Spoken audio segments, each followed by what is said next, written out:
Hello everyone and welcome back to Bible ASMR. My name is Sun and today we are reading Genesis chapter 8. I hope you find this helpful. But God remembered Noah and all the wild animals and the livestock that were with him in the ark, and he sent a wind over the earth, and the waters receded. Now the springs of the deep and the floodgates of the heavens had been closed, and the rain had stopped falling from the sky. The water receded steadily from the earth. At the end of the 150 days the water had gone down, and on the 17th day of the 7th month the ark came to rest on the mountains of Ararat. The waters continued to recede until the 10th month, and on the first day of the 10th month the tops of the mountains became visible. After 40 days Noah opened a window he had made in the ark and sent out a raven, and it kept flying back and forth until the water had dried up from the earth. Then he sent out a dove to see if the water had receded from the surface of the ground, but the dove could find nowhere to perch because there was water over all the surface of the earth. So it returned to Noah in the ark. He reached out his hand and took the dove and brought it back to himself in the ark.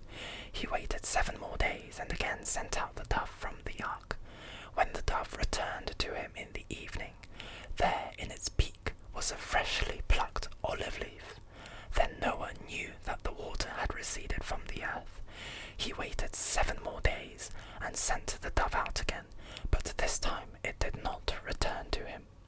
By the first day of the first month of Noah's 601st year, the water had dried up from the earth.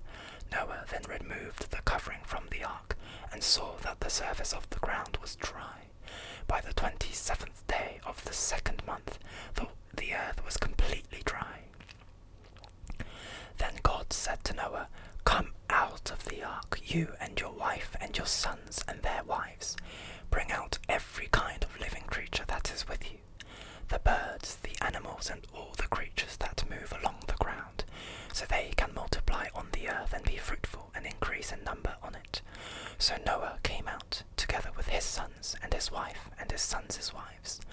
All the animals and all the creatures that move along the ground, and all the birds, everything that moves on land, came out of the ark, one kind after another. Then Noah built an altar to the Lord, and taking some of all the clean animals and clean birds, he sacrificed burnt offerings on it. The Lord smelled the pleasing aroma and said in his heart, "Never again will I curse the ground because of humans, even though every inclination of the human heart is evil from childhood. And never again will I destroy all living creatures as I have done. As long as the earth endures, seed time and harvest, cold and heat, summer and winter,